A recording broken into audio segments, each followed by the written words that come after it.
Excellences, Monsieur le Président de la 78e session de l'Assemblée générale des Nations unies, Excellences, Monsieur le Secrétaire général de l'Organisation des Nations unies, distinguées personnalités, au nom de son Excellence le capitaine Ibrahim Traoré, président de la transition, chef de l'État, recevez les salutations fraternelles du peuple et du gouvernement du Burkina Faso.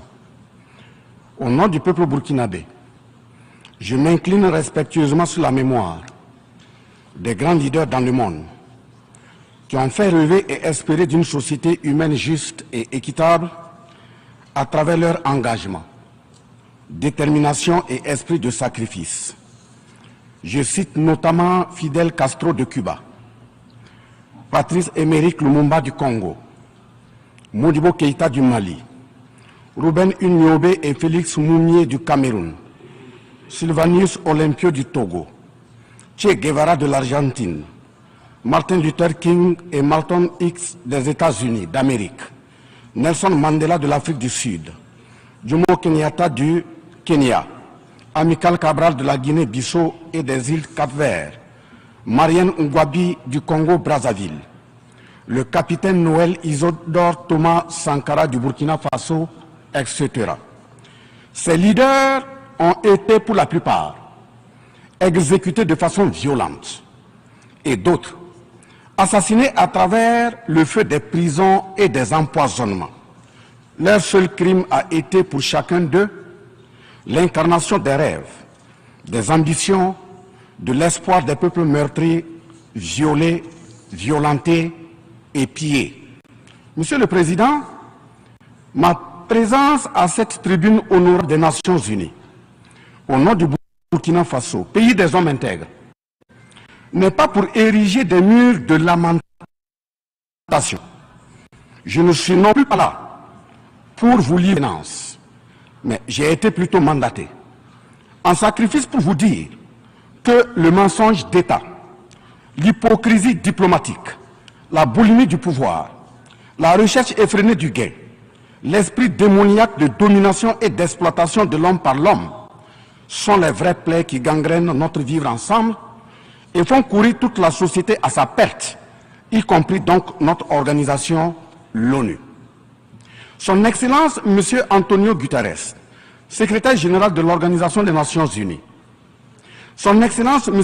Joe Biden, président des États-Unis, Son Excellence, M. Denis Francis, représentant permanent de la Trinité et Tobago auprès des Nations Unies, élu président de la 78e session de l'Assemblée générale, Son Excellence, M. Luis Inácio Lula da Silva, président de la République fédérative du Brésil, permettez-moi de reprendre ici des parties de vos propos, discours respectifs prononcés à cette même tribune, à l'ouverture de cette 78e session. Primo, je cite, « Nous sommes dans un monde sans dessus-dessous.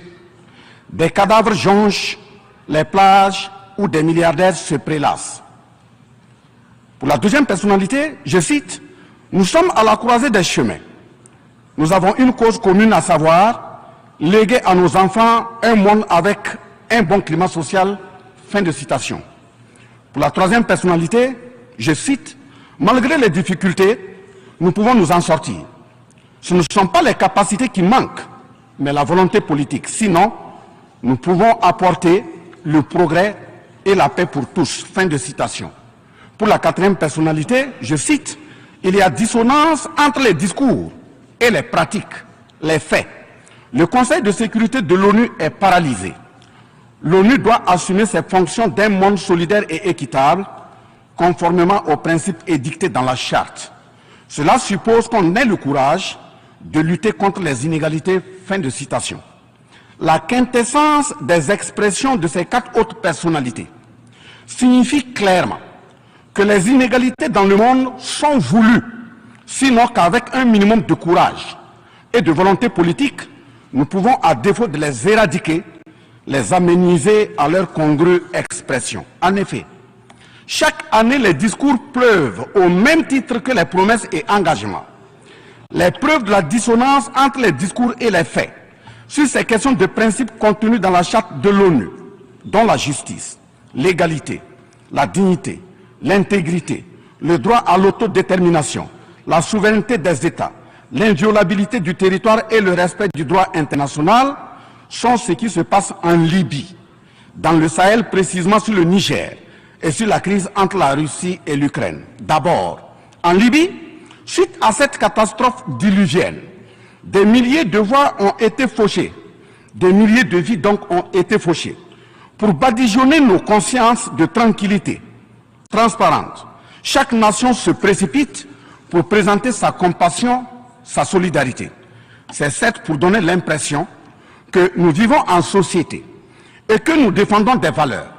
L'honnêteté intellectuelle le recommande et l'histoire des consciences nous reflète que nous devons présenter nos sincères excuses au peuple libyen pour avoir été, collectivement et individuellement, par passivité condamnable ou par complicité active et inacceptable, aux côtés des bourreaux qui ont été la première catastrophe anthropique en Libye.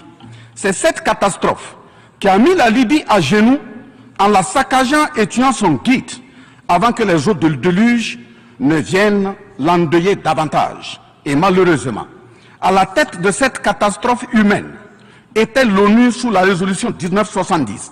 Et le silence coupable voit la complicité de la CEDEAO et de l'Union africaine. Cette macabre intervention, avec la France de Nicolas Sarkozy en tête, a liquidé le guide libyen, le colonel Muammar Kadhafi, le 20 octobre 2011. Si les condoléances au peuple libyen avaient un minimum de bon sens et sans hypocrisie, cette diplomatie macabre n'aurait jamais lieu autour du cas du Niger pour y créer une Libye bis. Ensuite, pour preuve que les relations internationales sont teintées d'une haute hypocrisie diplomatique, dénudées de conscience, de morale, de dignité, d'intégrité, de justice, donc de paix, ce sont encore les mêmes gesticulations dans un aliment scandaleusement mortifère qui s'agitent comme des fauves autour de leur proie blessée pour la dévorer. Aujourd'hui, nous avons fait le constat malheureux que contrairement au discours de profession de bonne foi prononcé à cette tribune de l'ONU, invitant au respect de la charte de l'ONU et du droit international, les dirigeants représentant le peuple frère du Niger ont été pratiquement interdits d'accès au siège des Nations Unies. Le Burkina Faso condamne fermement cette manœuvre sordide qui relève de pratiques moyenâgeuses. Cela ne peut évidemment se faire que par des esprits en perte de valeurs essentielles pour toute vie harmonieuse en société. De ce fait, nous renchérissons pour dire que l'ONU ne doit en aucun cas être un instrument dans les mains d'un quelconque pays.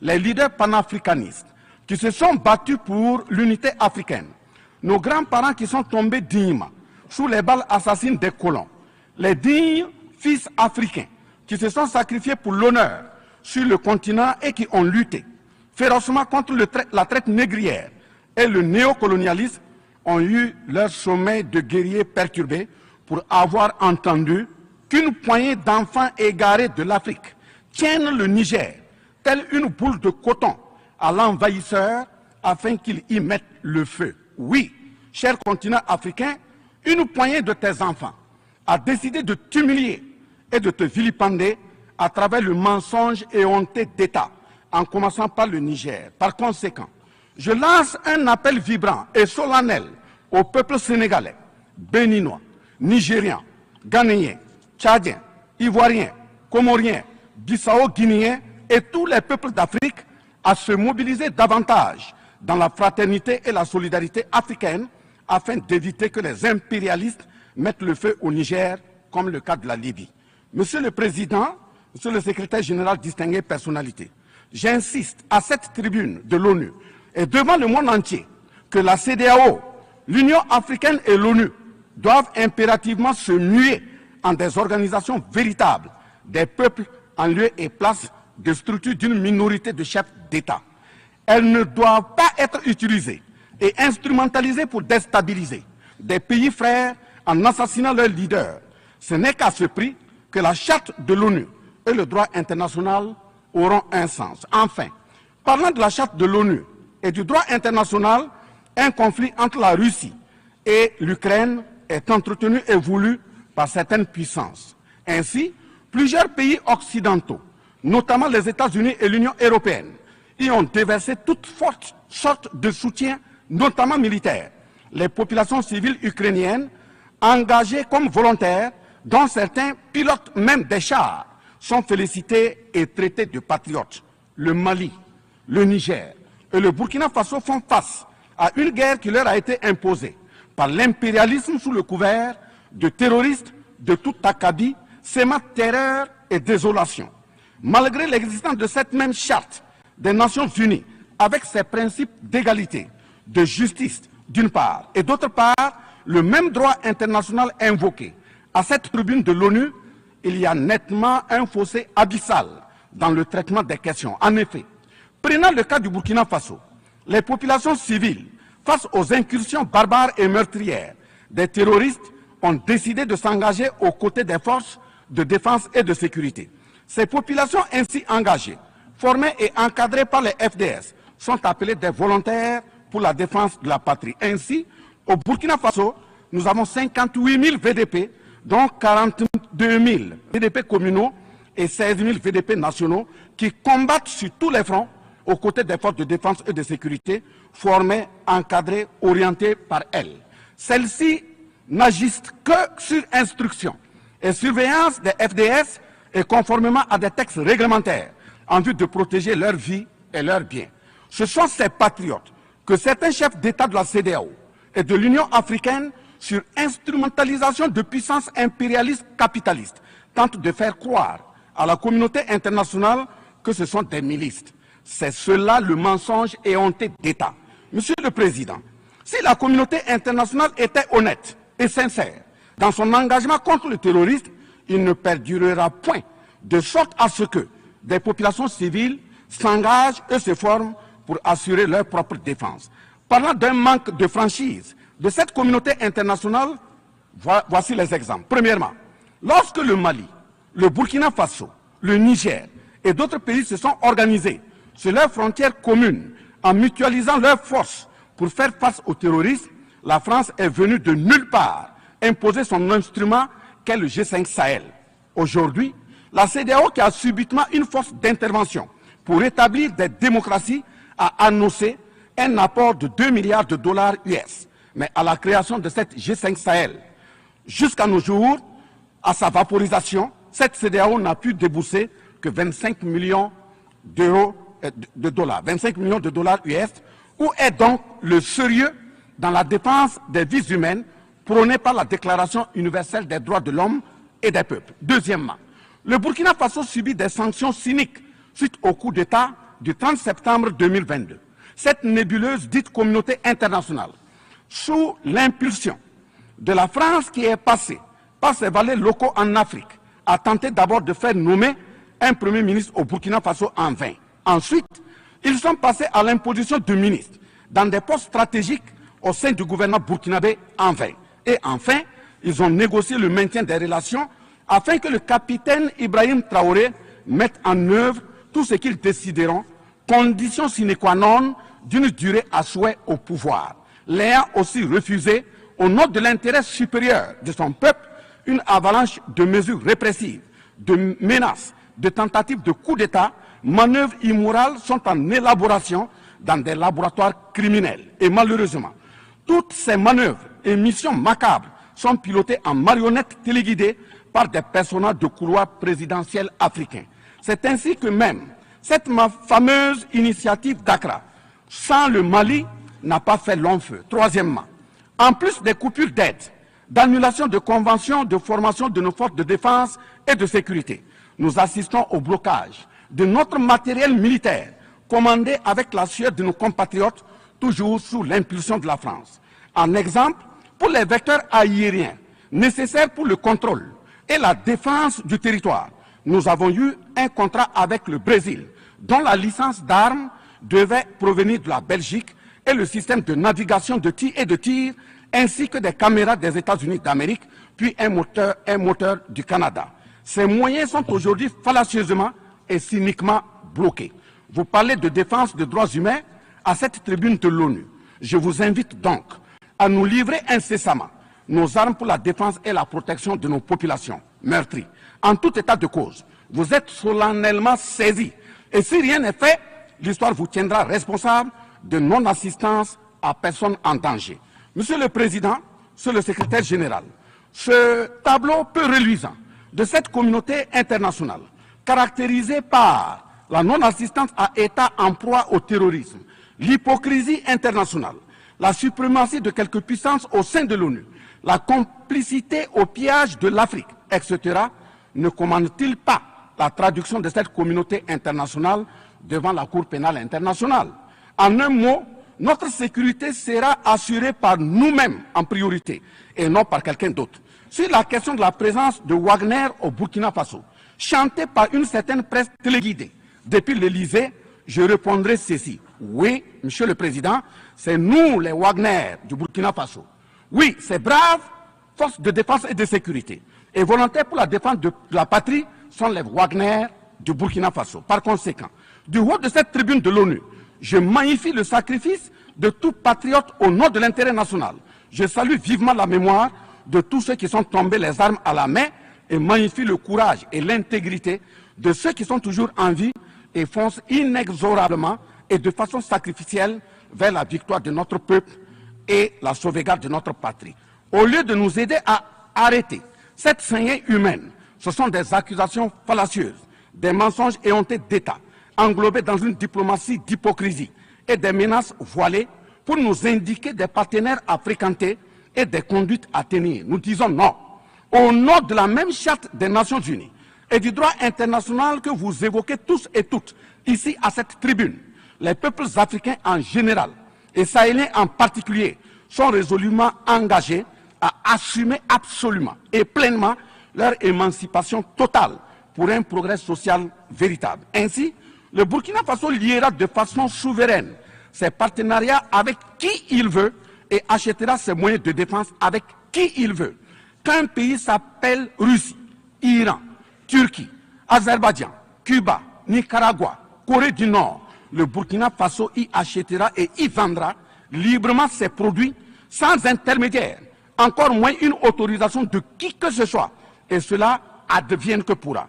Monsieur le Président, Monsieur le Secrétaire général, parlant toujours d'hypocrisie et de mensonges d'État, dans cette question de lutte contre le terrorisme, en général et dans le Sahel en particulier, voici d'autres faits que vous n'ignorez certainement pas et j'en suis certain. Primo, dans le Sahel, nous avons près d'une dizaine de milliers de soldats d'armées étrangères, composés en majorité de soldats français, mais également des soldats américains, allemands, italiens, etc., avec des armes, des matériels volants et de surveillance les plus sophistiqués au monde.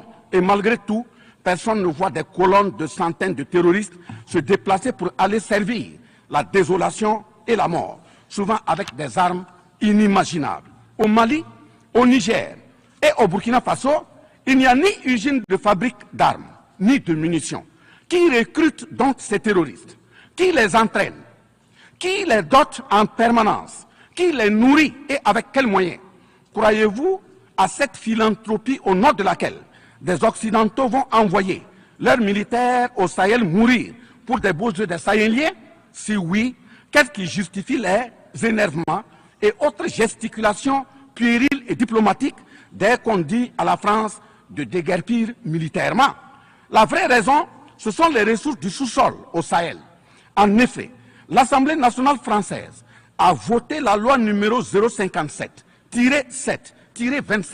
du 10 janvier 1957, parue dans le journal officiel de la République française du 12 janvier 1957, portant création de l'Organisation commune des régions sahariennes, OCRS, qui regroupe des parties du Mali, du Burkina Faso, du Niger, de la Mauritanie, de l'Algérie, etc. Cette zone n'a jusque-là pas d'égal dans le monde en termes de richesse de sous-sol. À titre d'exemple, la nappe phréatique la plus importante va de la Mauritanie à la Somalie, en passant par le Mali, l'Algérie, la Libye, le Niger, etc. Le journal Le Monde du 23 juin 1957 avançait le chiffre de 6 à 7 millions de tonnes de pétrole comme production potentielle annuelle du Sahara. En plus de ces ressources naturelles, nous avons l'uranium, l'or, le cobalt, le zinc, le diamant, le lithium, le cuivre, etc. Si vous, les Occidentaux, vous aimez tant les Sahéliens pour y amener vos militaires, mourir au nom de la démocratie, de la liberté, des droits humains et de la paix, pourquoi tout le continent africain, qui compte 1,3 milliard d'habitants, dont le deuxième continent le plus peuplé, avec 30 415 873 km² et 54 États, n'a aucun siège permanent au sein du Conseil de sécurité avec un droit de veto. N'est-ce pas là, au-delà d'un crime d'État, un crime onusien? Donc, acte aux mentions diplomatiques grossiers consistant à dire que ces puissances impérialistes viennent au Sahel pour défendre la démocratie et des droits humains. Parlant de droits humains, je vous rappelle que la première charte au monde sur cette question de droits humains de l'homme est bien celle de Kouroukan-Fougan de 1236 au Mandé actuel Mali. De ce fait que les moralisateurs expansionnistes gardent leur rhétorique de respect des droits humains à géométrie variable pour leurs terroristes qu'ils encadrent. Secondo, l'Afrique n'aime pas comparer les morts. C'est un manque d'éducation que de le faire.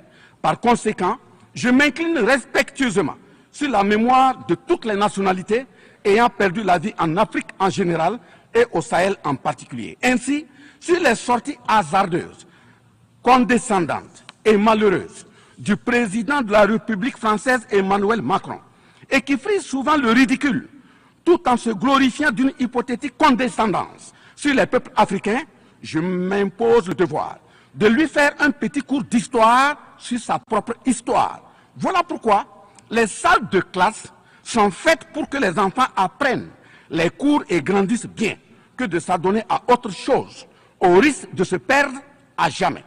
Mais pour commencer, je précise qu'aucun peuple africain ne s'est opposé au peuple français. Il n'y a pas donc de sentiment anti-français en Afrique. Il n'y en aura jamais du fait de notre légendaire hospitalité et amour du prochain. Il y a que les peuples africains refusent la condescendance, l'arrogance, l'insolence, la suffisance, le paternalisme, le pillage de ses ressources et le crime organisé. En effet, pour votre mémoire, M. Emmanuel Macron, d'abord, je rappelle l'appel à travers la BBC en Angleterre le 14 juin 1940, lancé par votre propre grand-père, le général de Gaulle, à l'endroit de l'Afrique pour venir sauver la France des griffes des nazis. Comme rappel, nous avons 17 000 Maliens morts pendant les 2 guerres mondiales, d'une dette de sang que la France semble avoir occultée. S'ils le veulent, qu'ils aillent dans le livre, confère livre de Bakary Kania, professeur agrégé de l'université Sorbonne. J'ajoute dans ce même document, à la page 344, au tableau 21, les vétérans soudanais des 2 guerres. Il en résume un total du Burkina Faso, du Mali et du Niger à 82 208 combattants qui sont tombés.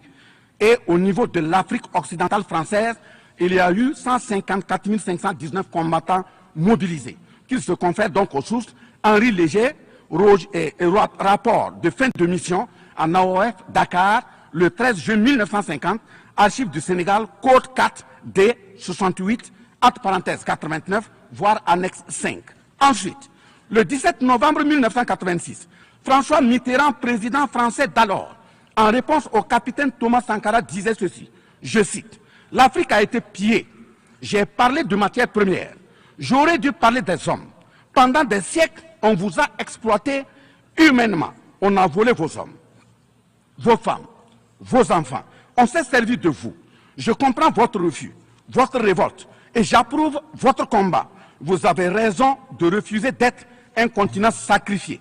Le moment est venu où vous devez vous-même développer vos économies à partir de ces biens et de ces hommes.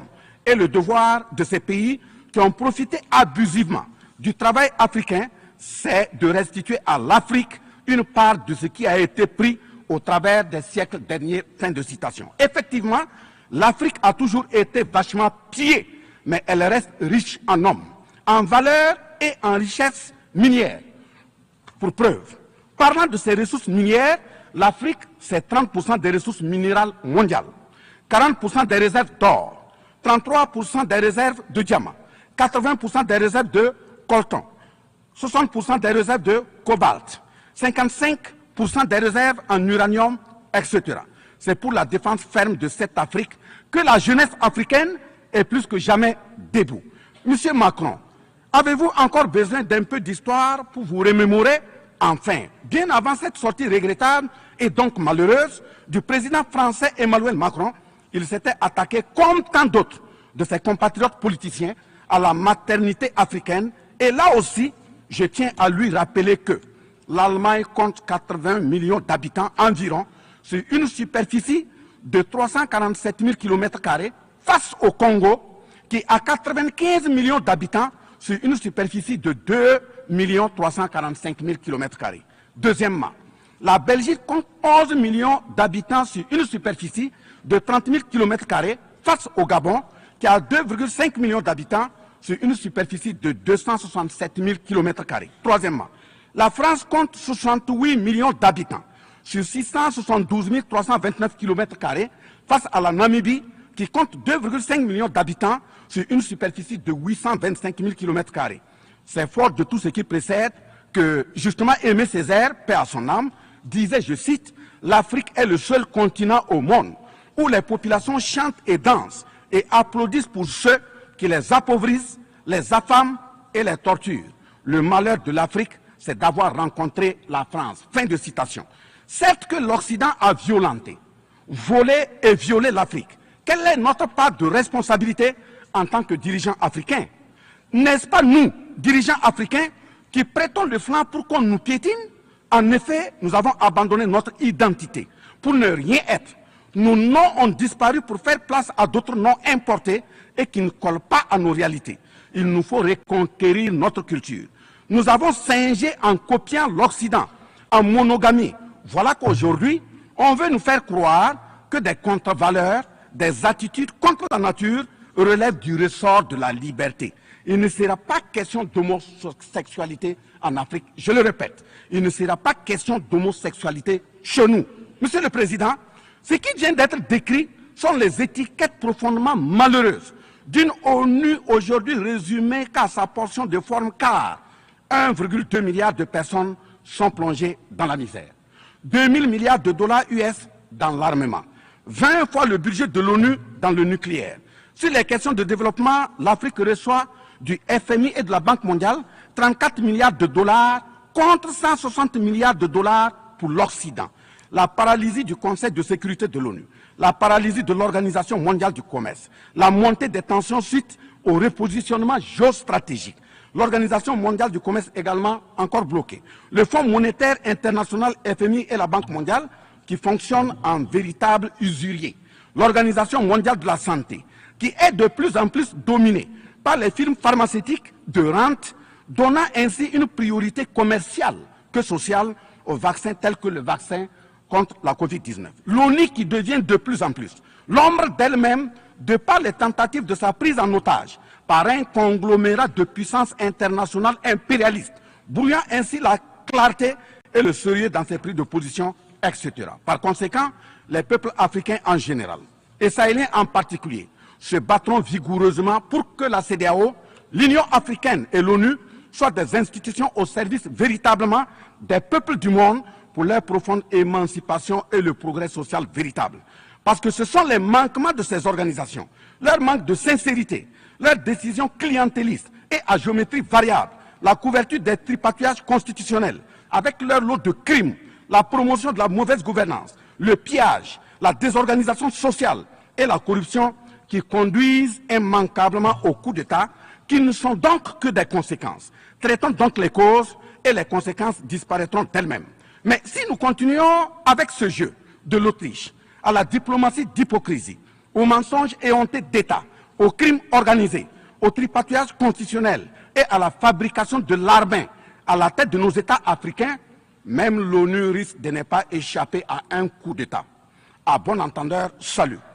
Dans ce sens,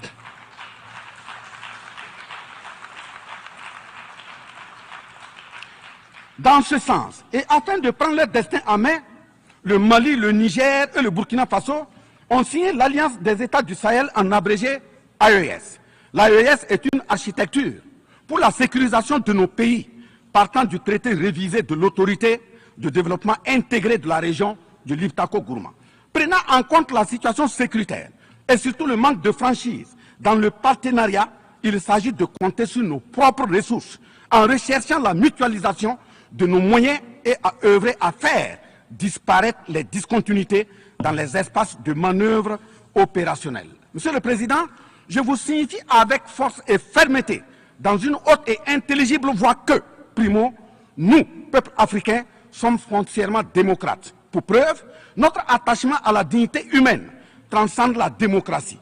Ce que nous refusons, c'est moins donc la démocratie que le piège de la démocratie qui nous est tendu. Ainsi, la démocratie électoraliste s'est avérée un moyen de contrôle de nos États à travers le jeu de chaises musicales de dirigeants très souvent imposteurs, corrompus, voleurs, violeurs de constitution, car étrangers au seul intérêt de nos États africains qui vaillent. Secondo, nous, Africains, sommes-nous aujourd'hui reconnus dans notre dignité d'homme, au sens de un homme égal à un homme?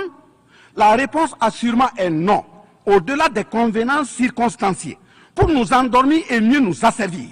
Triste pour le continent noir, reconnu scientifiquement comme berceau de l'humanité, mais dans la réalité humilié, placé sous contrôle dominé.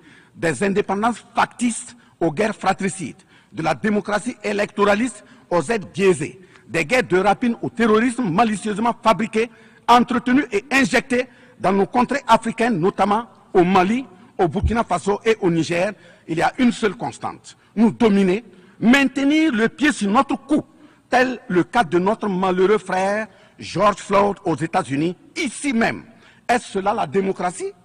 Et il se trouve des partisans de cette conception étriquée de la liberté pour justifier intellectuellement l'asservissement et la barbarie contre nos peuples en lutte pour leur dignité et leur souveraineté au nom d'un principe paradoxal de liberté qui, in fine, assassine la liberté. Oh liberté, quel crime n'a-t-on pas commis en ton nom? C'est pourquoi nous décidons désormais de dire non. Non à tous ces amis qui veulent du bien au point de nous menacer de guerre pour imposer leur amitié.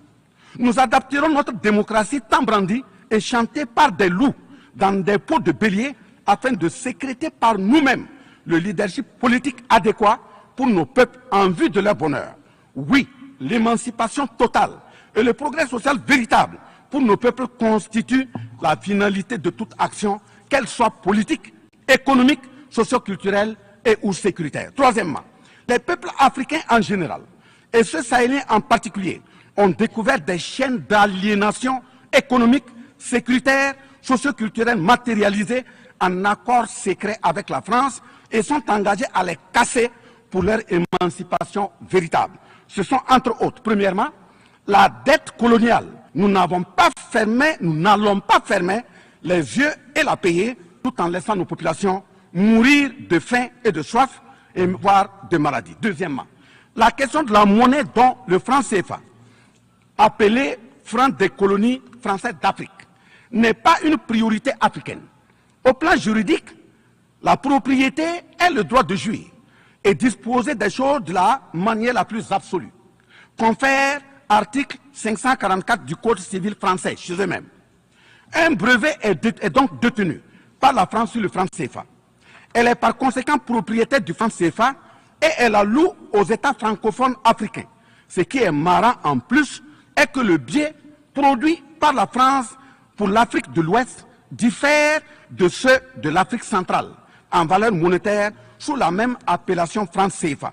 Le seul document reconnaissant le franc CFA est le décret numéro 45-0136 du 26 décembre 1945, dont les signataires furent Charles de Gaulle, président du gouvernement provisoire, René Pleven, ministre des Finances, et Jacques Soustel, ministre des Colonies. Quatrièmement, la priorité aux intérêts aux entreprises françaises dans les marchés publics et appels d'offres publics, c'est terminé.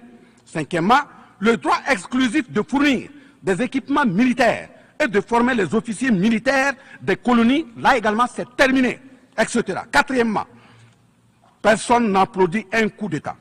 Mais si nous ignorons que ces coups d'État sont souvent des conséquences de la mauvaise gouvernance, et des tripatouillages constitutionnels pour s'offrir des mandats supplémentaires, il y en aura toujours. Donc, ayons la lucidité de combattre les vraies causes en restant exigeants sur le respect des règles démocratiques et de la bonne gouvernance. Cinquièmement, les peuples africains ne sont pas opposés au peuple français, mais c'est plutôt la politique française, pleine de condescendance, qui est rejetée. En effet, la France, en refusant le rapatriement de son ambassadeur récusé au Niger, est une violation du droit international, notamment l'article 9 alinéa 1 et 2 de la Convention de Vienne sur les relations diplomatiques de 1961. En décidant de l'interdiction des artistes du Burkina Faso, du Mali et du Niger en France, c'est une méconnaissance très grave de la portée culturelle en tant que moteur d'équilibre familial, communautaire, voire national. L'artiste est un médecin du psychique, même à distance. En déclarant qu'ils ne veulent pas de chômeurs, de migrants, de voleurs, etc. en France, nous en Afrique en général, et au Sahel en particulier, ce sont les producteurs de chômeurs et de voleurs via le pillage cynique de nos ressources que nous ne voulons pas. Mais sincère reconnaissance au peuple du monde, à l'ensemble des personnalités à tous les niveaux dans le monde qui comprennent et accompagnent le Burkina Faso, le Mali et le Niger dans cette montée, certes difficile, mais s'adhère totale sur le chemin de la pleine émancipation, l'expression de la dignité, de l'honneur, de la liberté, de l'égalité, de la prospérité, de la justice et donc de la paix. Face à la situation que traverse le Burkina Faso, le gouvernement burkinabé a mis en œuvre des actions vigoureuses à travers l'adoption d'un nouveau plan de développement, le plan d'action pour la stabilisation et le développement, et ses 4 axes prioritaires qui sont, premièrement, la lutte contre le terrorisme et la restauration de l'intégrité territoriale. Deuxièmement, la réponse à la crise humanitaire. Troisièmement, la réponse de l'État à l'amélioration de la gouvernance. Et pour terminer, le dernier élément, la réconciliation nationale et la cohésion sociale. Ces efforts visent à offrir à la population burkinabé de meilleures conditions de vie, tout en saluant l'ensemble des partenaires à travers le monde qui nous accompagnent. Nous invitons vivement ceux qui sont toujours dans le doute ou tétanisés par des rapports au contenu faux qu'ils sont les bienvenus au Burkina Faso, à condition que le partenariat cadre avec la vision de la transition résumée dans ces 4 axes. Vive l'ONU, vive la 78e session, vive les peuples en lutte, vive la solidarité entre les peuples, vive l'Afrique libre, vive l'Alliance des États du Sahel, vive le Burkina Faso, la patrie ou la mort, nous vaincrons. Je vous remercie. I thank the Minister of State, Minister of Civil Service. Je remercie